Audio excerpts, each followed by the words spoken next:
So be honest. Do you have a bunch of lettering just sitting in your iPad gallery or in your sketchbook, looking cute but doing absolutely nothing for you? Well, what if I told you that you could take that unused lettering and turn it into a font that you can actually sell? Like passive income from lettering you've already made. Yes, it's a thing and it can actually become quite profitable. And today I'm going to show you exactly how I go from random sketchy letters to a clean sellable font using only Procreate and a few simple tools. No design degree required.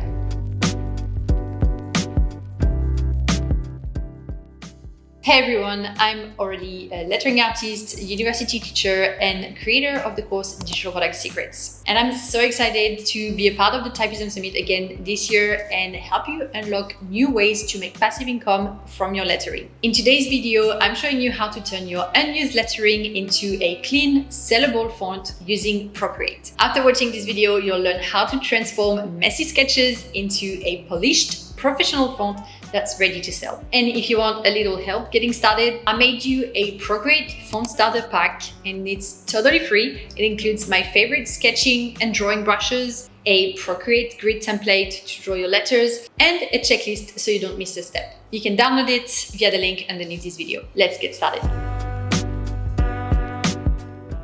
Now, before we can turn your lettering into a font, we need to go hunting for that one piece of lettering you've already made that has potential. So when you're figuring out what kind of font to make, I think it's best to start with what you've already got and think of the kind of lettering you already love creating. So scroll through your sketches or Procreate files and look for a lettering piece that you've created or a letter form you really like in your previous work. So real quick before we get into it, what's the difference between lettering, a typeface, and a font? So lettering is when you draw letters by hand, usually a one-off design. A typeface is the overall design style of a set of letters, like the vibe or the look. And a font is the actual design file that you use to type with on your computer. When we make a font, we're basically turning your hand-drawn lettering into a full functional typeface you can type with anytime. And that's what you can sell. But now you might be wondering, how do you make your own custom font and how do you make it stand out in a world that's already packed with so many of them? Well, here's the secret. Start with what makes you unique. Draw from your own handwriting quirks, the way you naturally doodle, and the thing that catch your eye. I don't know, maybe you love vintage movie posters or you're obsessed with street art. Let that inspire you. And try exaggerating certain shapes, making your letters a bit more bouncy, or adding subtle flourishes that reflect your personal style and feel like you. Remember, you're not trying to reinvent the alphabet here. Take the Trajan columns in Rome, for example. Those elegant Roman capitals have inspired typefaces for centuries. Even something like Caslon, a screen-friendly serif font you've probably seen everywhere, draws on those classical letter forms. And it's all about understanding the roots, then adding your own modern twist to it. And if you're not really sure whether or not your font fits in, try browsing websites like Creative Market or Etsy and look at the bestsellers. Think of what gaps could your font fill. And it's a great way to validate your idea before you even begin. And here's exactly what you should be looking for when choosing lettering to transform into a font. First, choose the classification type. You want to decide whether or not your lettering falls into the serif, sans serif, or script category. Serif fonts have little decorative strokes at the end of the letters.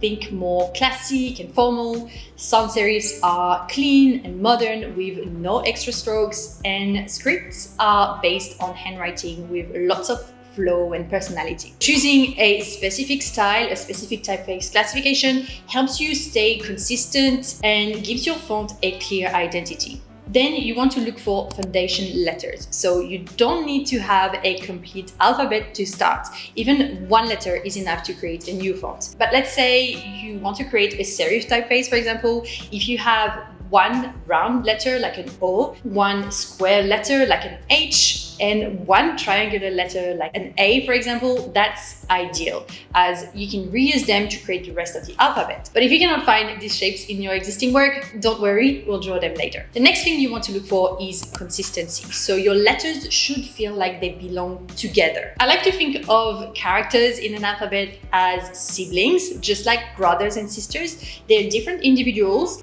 but they still look like they're part of the same family. They resemble each other. So for example, make sure that your letters have the same weight, the same type of serifs, and the same contrast. The next thing you want to look for is uniqueness. Choose a style that feels like you. So avoid replicating fonts that already exist or are super trendy and have been done too many times before. Your font should offer something new, even if it's very subtle. So look for those little quirks in your lettering that make it stand out, like I was saying earlier. And there are millions of fonts out there, we all agree on that, but there's only one with your own touch. So your personality is the secret ingredient that makes your font stand out. And the last thing you want to look for is readability. Remember that what works as a fun, artistic piece of lettering might not translate well when in text. Avoid any overly complex flourishes or shapes that could be mistaken for other letters. The goal is, at the end of the day, to create something that looks great, but also functions well when typed out in a sentence. And to give you some examples, here are some of my favorite lettering pieces that went from just sketches to actual fonts that people buy. And it's crazy how something you create just for fun can turn into a product that makes money while you sleep. And the best part, each one started exactly where you are right now. And in this video, I'll be showing you how I transformed some lettering I created for a book cover for the Night Circus into a font called Celia, which is now part of my whimsical lettering toolkit. Great, now that you've picked out those perfect letters for your font, let's have some fun turning them into an entire alphabet in Procreate. Okay, so once you've picked your lettering to turn into a font, it's time to get these letters font ready. So to design a font, you need to start by drawing the entire alphabet in black and white so you can clearly define each letter form. These clean letter forms will be vectorized later to create your final scalable typeface. So taking the time to prep your letters properly at this stage will make the vectorizing process in the next step so much easier. So start by importing your source letters into a Procreate canvas. Make sure that your canvas is large enough, at least 3000 by 2500 pixels, and set your DPI to 300 so your work is super crisp. Then you'll want to create custom guidelines. So guidelines are grids that will help you align your letter consistently.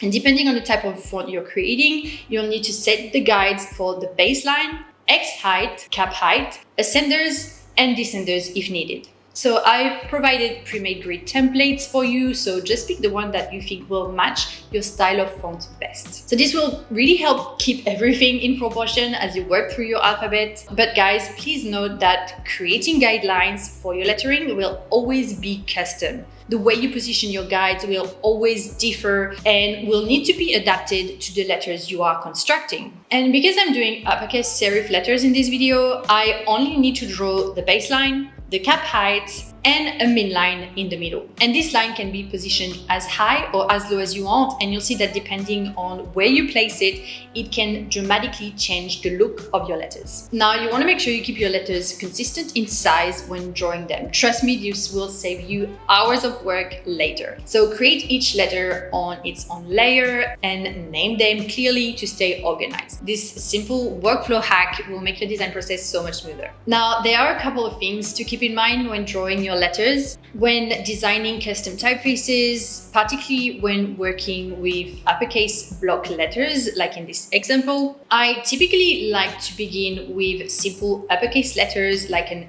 I or an H because they consist of straight lines. This allows me to create a stem that can be reused in other letters. And next, I like to focus on creating a triangular letter such as V or A, which helps me establish angle strokes in more complex letters like K or W. And finally, I like to work on letters like C or G to refine my rounded letter forms, including D and even the challenging letter S. And my drawing process is pretty straightforward, guys. First, I start with a rough sketch using my sketching brush. And next, I create a new layer on top, drop the opacity of my sketch, and refine the shape with a liner brush. And I like to clean things up with either an eraser or the liquify tool for some perfect curves. And the quick shape tool is also super handy for getting those curves just right. And this is really where your style starts to shine. Don't aim for perfection, just aim for cohesion. You're building a vibe, not a robot. So when it comes to drawing letter forms, it's more about proportions and what looks good to the eye rather than strict geometry. And one important realization when drawing letters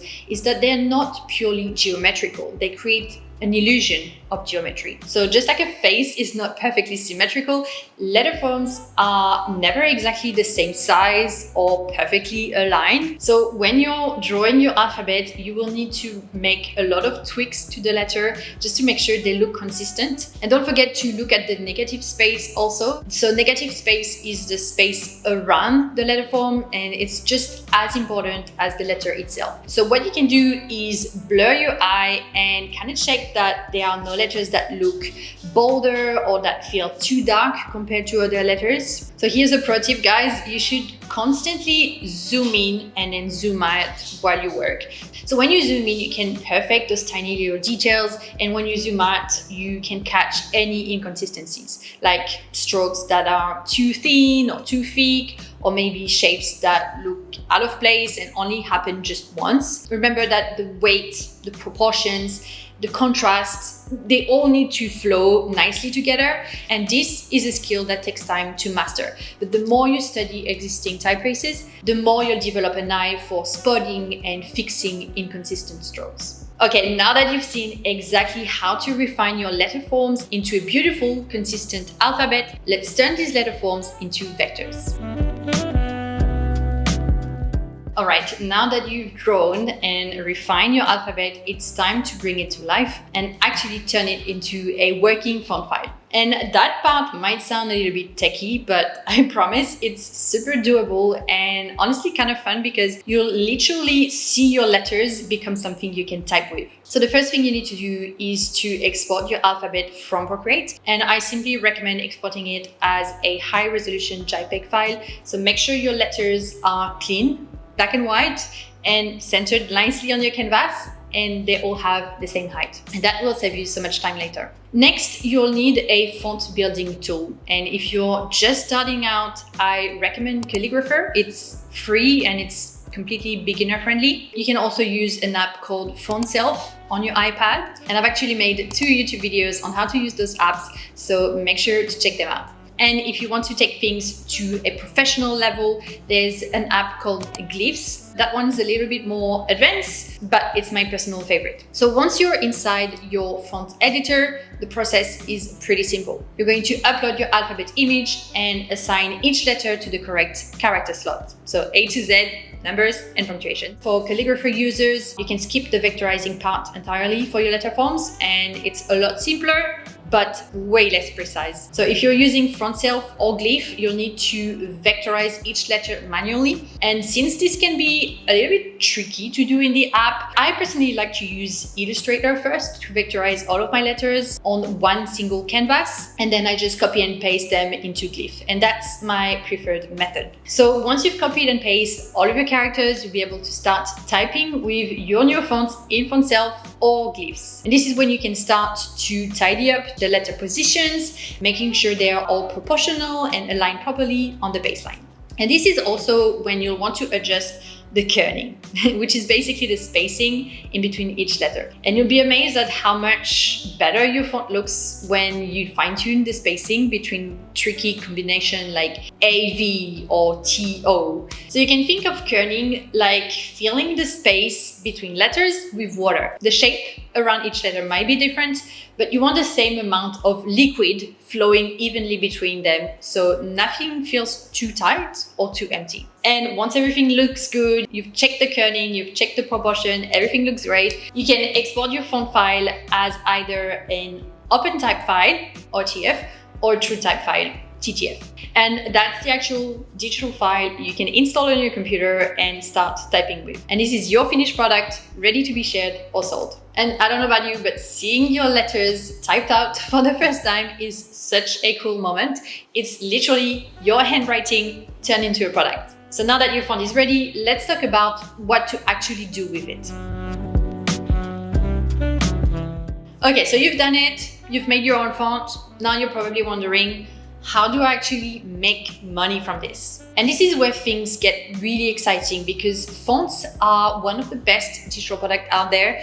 You make it once and it keeps working for you. No stock, no shipping, no customer service headaches. But before you put it into the world, there are a few things you should do. Number one, test your font. Share it with a couple of trusted friends, designers, or other lettering artists, and get their feedback. You want to ask them to install the font, type with it, and see if anything feels off. Fresh eyes will spot weird kerning, for example, or odd letter forms that you might have missed. Next, you want to create killer presentation images. Your font needs to look good in action. So make mock-ups showing how it can be used, whether that's in logos, book covers, packaging, or social media posts. People really need to see what they're getting when they're buying your font, and they need to see how cool it is. Next, you want to make sure you price it smart. So for a simple display or script font, you can start around $12 to $20. And if it's a more complex or versatile typeface with all special characters,